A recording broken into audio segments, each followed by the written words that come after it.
Eu peço para você que não for inscrito no canal, se inscrever no canal, ajuda a gente a bater 9 mil inscritos. Aqui embaixo tem um botão inscreva-se, deixa o like, compartilha essa live com algum amigo, segue nossas redes sociais, se torne membro do canal.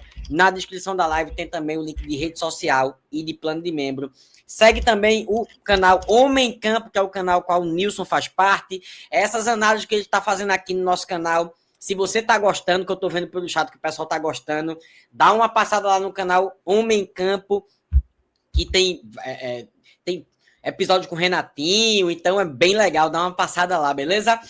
Bom, então agora eu quero conversar com vocês sobre o nosso adversário.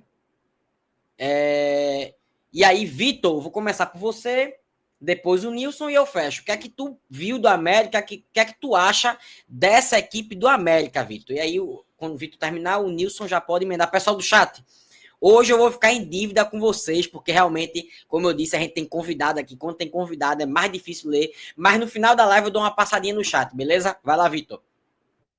Então, eu achei o América bem pragmático, tá? Nada extraordinário. O Altos foi infinitamente mais assustador, principalmente porque o primeiro jogo foi na arena e não houve intimidação, tá?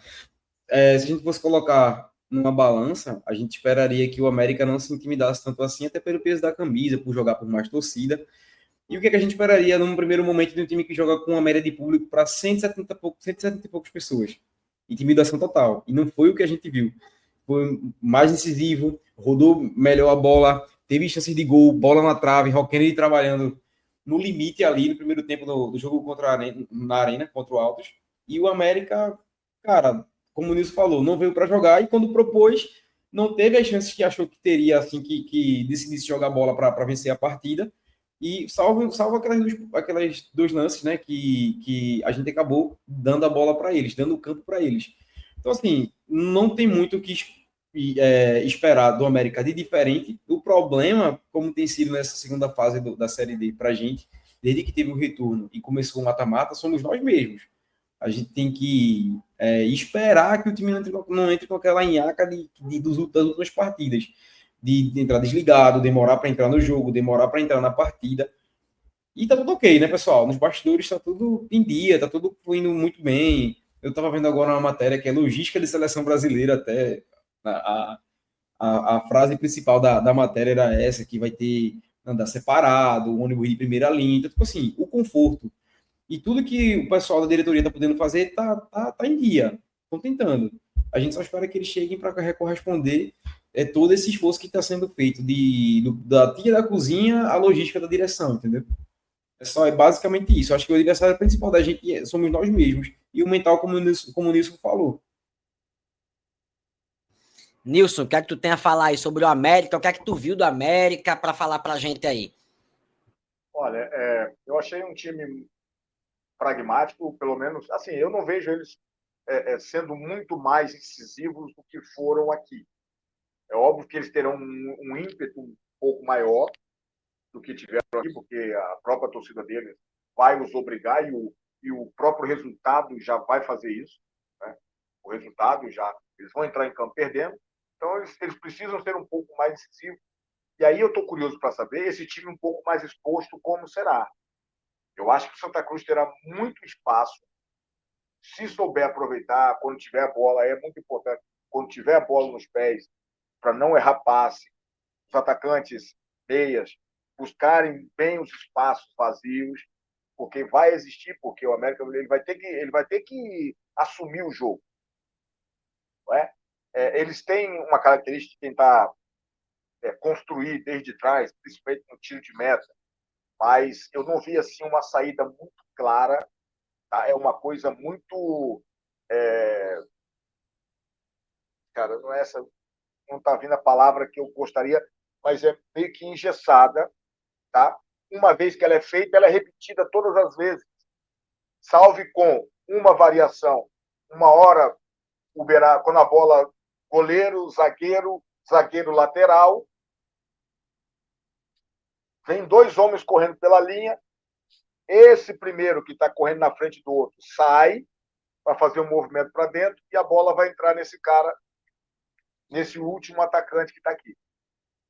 E Outra é quando a bola entra no lateral, que ele tem um pouco mais de tempo para pensar, vem um meia do outro lado do meio de campo, ele está de um lado, ele está do outro. Imagine que a bola está no lateral direito, um dos volantes que está mais descaído pelo lado esquerdo deles, vem mais para o centro do campo e esse cara tenta fazer esse passe, que é um risco, mas ele tentou no jogo fazer esse passe e até conseguiu. O Thiaguinho chega atrasado para fechar nele e ele consegue uma saída. Mas é justamente só isso. E eu acredito que o Santa deva ter prestado atenção nisso, até porque são 2, 3 analistas, então os caras estudam bem isso. Eu acho que fazendo uma pressão alta e bem encaixada, ou não tão alta, permitindo que essa bola entre esses caras para começar a sair a pressão, e aí quem vai pressionar fazer essa mudança de velocidade e chegar agressivo no homem da bola, eu acho que a gente tem muita chance de ter sucesso nessa pressão e já roubar a bola perto do gol deles. Sabe, pegando, porque quando você vai construir, o que acontece? Você precisa dar bastante amplitude. A gente usa uma nomenclatura que é fazer o campo grande, né? Aumentar o espaço do campo, para dificultar as ações do adversário. Então, quando você erra, se você aproveita a roubada dessa bola, com um bom passe, até todo mundo fechar, se reagrupar para fechar, se for um bom passe, se acelerar bem, você pega o adversário aberto. Certo? Então, nós temos essa possibilidade. O América, ele tenta, ele gosta de fazer isso, e depois ele tem uma saída que ele está ali como se fosse sair curta, o goleiro bate bem na bola, ele não dá o chutão direto. Ele não dá um chutão. Ele tenta fazer uma meia força para a bola cair sempre no peito do 9. O 9 toma a frente dos zagueiros, e aí ele faz um passe meia força, e o cara é forte, ele vem sustentar aqui para o meio que vem de frente, e aí, se ele conseguir isso, os 2 atacantes fazem um movimento de facão nas costas da última linha, e esse cara pode tentar fazer esse passe de profundidade para eles. Mais ou menos são essas 3 variações, mas uma que é muito clara, que eles repetem mais vezes, é a do goleiro, porque quando está mais ou menos encaixada a pressão alta lá em cima, ele não toma muita distância da bola, porque ele bate bem na bola, e ele faz um bom passe ali no peito do centroavante. Ele fez isso 2 ou 3 vezes no jogo e não errou. E a outra que eles repetem mais é essa, quando vem 2 homens deles correndo em cima da linha, quando a bola está no lateral, esse vem para dentro do campo para atrair o cara e para ficar o corredor livre para a bola entrar nesse atacante. Esse homem que saiu da frente já faz uma volta para poder se associar com o cara que vai receber o passe lá na frente. Então é mais ou menos isso. Eu acho que se eu conseguir ver isso, estando de fora somente eu, e ainda no calor da emoção, né? Que eu estava na arena, eu tentei me desassociar do Nilson treinador, do Nilson torcedor ali, mas não consegui. Eu queria falar, preciso ver o jogo com olhar de treinador. Só que, pô, a atmosfera é tão fantástica, é tão maravilhosa, que você acaba virando mais um torcedor, pô. E daqui a pouco você não tá vendo o jogo, você está torcendo. Sabe? Então, aí depois que eu vim em casa, no outro dia, de manhã, eu assisti o jogo novamente para me atentar aos detalhes do jogo. Perfeito. Sobre o América, o que eu vi, eu concordo com vocês, uma equipe pragmática, previsível. Eu não estou dizendo que isso vai acontecer no jogo de volta, mas foi o que eu vi. Os jogos da América que eu vi foi esse, os outros com o Santa e um pouco do jogo do Imperatriz, tá? É uma equipe muito imprevisível. Como você disse, a saída de jogo é algo engessado. É um time que depende muito do meio campo, do Souza, para criar jogada. E o Souza não vem bem. Eu vi alguns vídeos de canais do América, o Alves Rubrocast e outros canais. O pessoal criticando muito o Souza. O ataque do América, na minha concepção, é um ataque bem abaixo, que é o Salatiel, o Dudu, que está fora do jogo, e às vezes joga o Ebert, né? O Ebert joga... O Ebert eu acho bom jogador. O Dudu é bom jogador também, mas ainda bem que ele está suspenso, não vai jogar. E assim, o Salatiel não é mau jogador. Ele não é um craque. Ele não é um jogador refinado. mas ele tem muita força. Então, ele é um jogador de atacar espaço. Por isso que quando o América estiver com a posse de bola, quem tiver com a bola tem que estar sendo pressionado muito. Não pode ter espaço, porque ele tem um arranque muito forte, ele tem uma velocidade muito boa, depois ele é forte. Se ele ganhar a tua frente, dificilmente você vai conseguir tirar ele da jogada, porque ele é forte. Né? Então, eu acho outra coisa, desculpa, Matheus, Tudo mas bem, para Nilson. aproveitar assim, mais esses pormenores, o Souza, a questão da crítica é normal, tá? Porque quando você tem uma referência, como nós temos aqui o Galhardo, e ele é bastante criticado, por quê? Porque são jogadores que geram expectativas diferentes na gente. Né? Então, quando esses jogadores não atingem essa expectativa, eles são criticados, são mais criticados porque são as referências, teriam que ser os caras que chamassem a responsabilidade e se espera muito deles, né? E tem que ser diferente dos outros. Porque são os jogadores mais caros, são os jogadores mais badalados, são os caras mais experientes, que já andaram em outro nível de futebol no Brasil. Então você espera desses caras mais. Então, quando eles não fazem, é óbvio que a crítica vai ser maior neles. Isso é inevitável. A questão do ídolo é essa. Quando as coisas estão boas, o cara pode não fazer nada, mas a torcida coloca o cara lá para cima, porque ele é o ídolo. Mas quando as coisas também não estão bem, o ídolo não pode ter culpa em nada.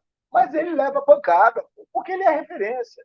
Tem o ônus e o bônus de você ser referência.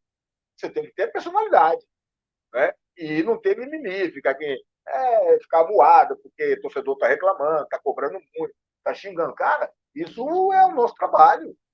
A gente tem que ter personalidade. Mesmo você jogando bem, tem torcedor que não vai gostar de você e vai criticar você. E aí você vai se abater por isso? Não pode ser assim. Então é normal essa questão de crítica.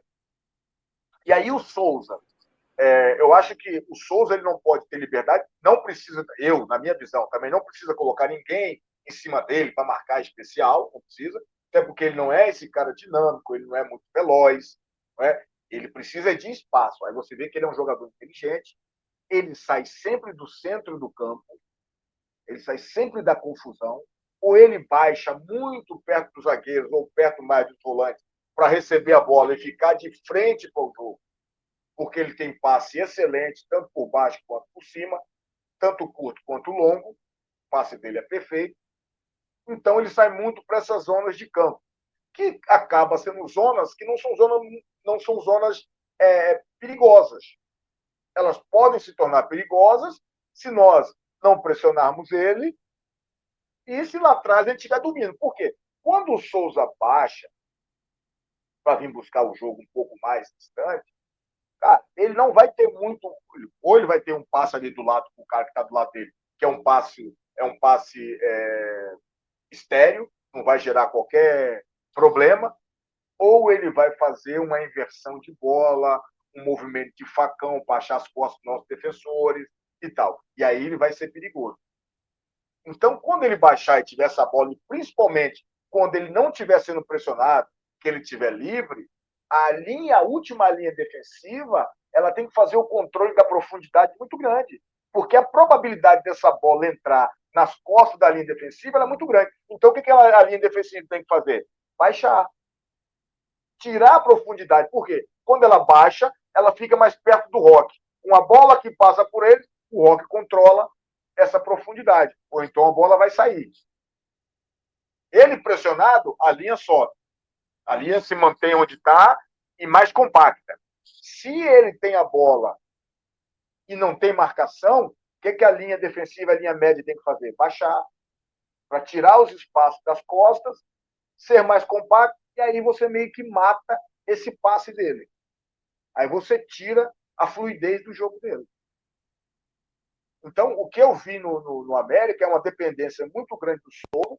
O Dudu, para mim, é um jogador assim, com uma boa qualidade, só que aqui também o Balotelli tomou conta dele e ele não conseguiu desenvolver um bom jogo, não criou nada.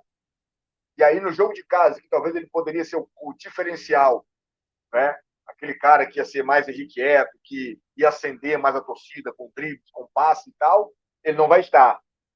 Né?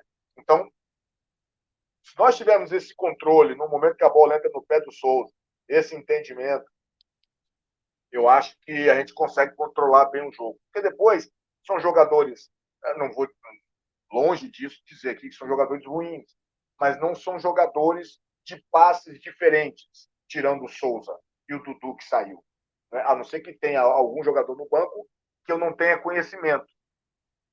Mas eu acho difícil o América ter no banco outros jogadores com uma qualidade similar à do Souza e à do Dudu que está fora. Não é? Pode ter atacantes rápidos, mais dribladores, mais meias que consigam fazer assistência, passes assim diferentes, achar espaço que só eles conseguem ver, eu acho difícil. Então, eu acho que o Santa tem tudo para ter um controle do jogo, para dificultar o jogar do América e tomar conta do jogo. E aí, quando tiver bola, coragem para jogar, acionar os seus atacantes, jogar para frente, jogar com coragem. E erro zero. Erro zero. Não tem linha de passe, não dá para jogar, meu amigo. Bota a bola lá no goleiro deles e subimos a linha. Tiramos ele de dentro do nosso campo defensivo e ofensivo dele. Empurra eles para lá. Vamos para lá. Marcamos eles lá. É um jogo de inteligência, de risco zero. Não tem que correr risco lá atrás. Lá na frente tem que arriscar, tem que tentar. Futebol de moleque mesmo. É ir para cima, é driblar, é tentar. É ir para cima. Lá atrás, o mais simples possível. É não cometer erro, é não dar oportunidade para os caras fazerem gol. Se eles querem gol, que seja com a criatividade deles, que seja com o lance deles, algo fantástico que eles possam fazer. Não com bobeira nossa, não com erro infantil da nossa parte. Que tem sido a nossa tônica, né? Infelizmente, a gente tem cometido erros muito infantis até, uma palavra mais tranquila, por assim dizer, e aí atrapalhou o nosso planejamento todo agora na segunda parte do campeonato, né, Nilson? Exatamente. E assim, eu acho que se nós formos melhores nesse jogo de forma coletiva, né, porque às vezes a gente fala, mas a defesa. Não. Quem tem que entender é que quando nós não temos a bola, todos são defensores. Né? Isso são princípios. Todos são defensores. Quando nós temos a bola, todos são atacantes. Por quê? Nós estamos ali preparando o nosso ataque. E quando a gente não tem bola, nós estamos ali nos reorganizando para defender. Então, todo mundo defende. E se todo mundo defender, fechar os espaços, pressionar, fazer cobertura, ser o equilíbrio, isso vai tornar a vida do América muito difícil. Muito difícil. E acho que nós temos capacidade para fazer isso.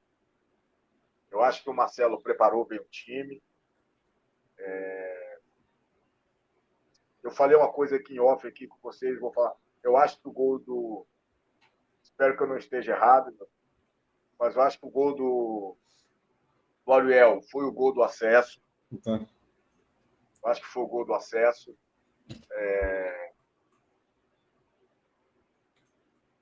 E eu espero que a gente esteja, mesmo assim, com um nível de concentração muito alto. Muito alto. Que a gente não ofereça nada para o adversário. Nada, nada. Que a gente não dê nada. Nada para isso. Nada. Zero, zero, zero, zero. Eu acho que chegou o momento de a gente fazer aquele jogo roçando ali a perfeição. Tá? Para ter o acesso. para além da perfeição nisso, ainda tem uma palavra. Acho que esse é o nosso grande jogo de Libertadores, né? Jogar, não bajulando a Argentina, tá? Mas assim, que seja um jogo Eles bem sabem. nível River Plate, Boca Juniors e Estudiantes, assim, bem tiro, porrada e bomba, Catimba. tá? Catimba total, para a gente não dar campo, fazer a cera que eles fizeram aqui. Infelizmente, a gente sabe que não deixa o espetáculo uma coisa muito legal, mas isso é Série D, né? Eu não quero ver show, não, jogo pô. bonito. Quero subir. Me perdoe o espetáculo. Eu também sou um treinador que eu não gosto desse comportamento. Não gosto. Eu até instruo meus jogadores de forma diferente. Mas domingo, eu posso fazer isso ao longo de todo o campeonato. Mas na hora que chegar, meu filho, que agora ou chora sua mãe ou chora dele. Meu filho, então vai chorar dele, a minha não. E se aí eu for precisar... até porque isso não é ilícito, né? Você ir mais devagar para bater uma falta, bater um escanteio, bater um tiro de meta. Quando você sofre uma falta, ao invés de você se levantar com 5 segundos, você sobe com 10, sobe com 15, né? Então, tudo isso, a soma disso aqui, acolá e tal. Pois é, e acho que a gente conseguiu, ó, finalmente, né, nessa reta final, nesses últimos 3 jogos aí do Altos e contra o América, a gente conseguiu aprender a furar a bola. Eu não sei se o Matheus e você vai ter a mesma percepção que eu, mas na segunda metade do campeonato a gente perdeu essa capacidade. E quando teve, até na primeira fase, a gente fazia 2-0 e de repente levava um gol e começava um sufoco absurdo que não tinha sentido nenhum. E aí eu acho que o time agora realmente aprendeu a jogar a Série D. Tipo, fez um gol, furar a bola e acabou, não tem mais jogo. Até o final esperar o juiz apitar e só correr pro abraço. Espero que seja realmente dessa forma. Sobre o que você falou, o time fazia 2 gols até no primeiro turno e levava um, e isso aí acontecia, mas é isso aí. Tem que aprender a furar a bola, catimba. É um jogo que a gente não quer ver espetáculo, não.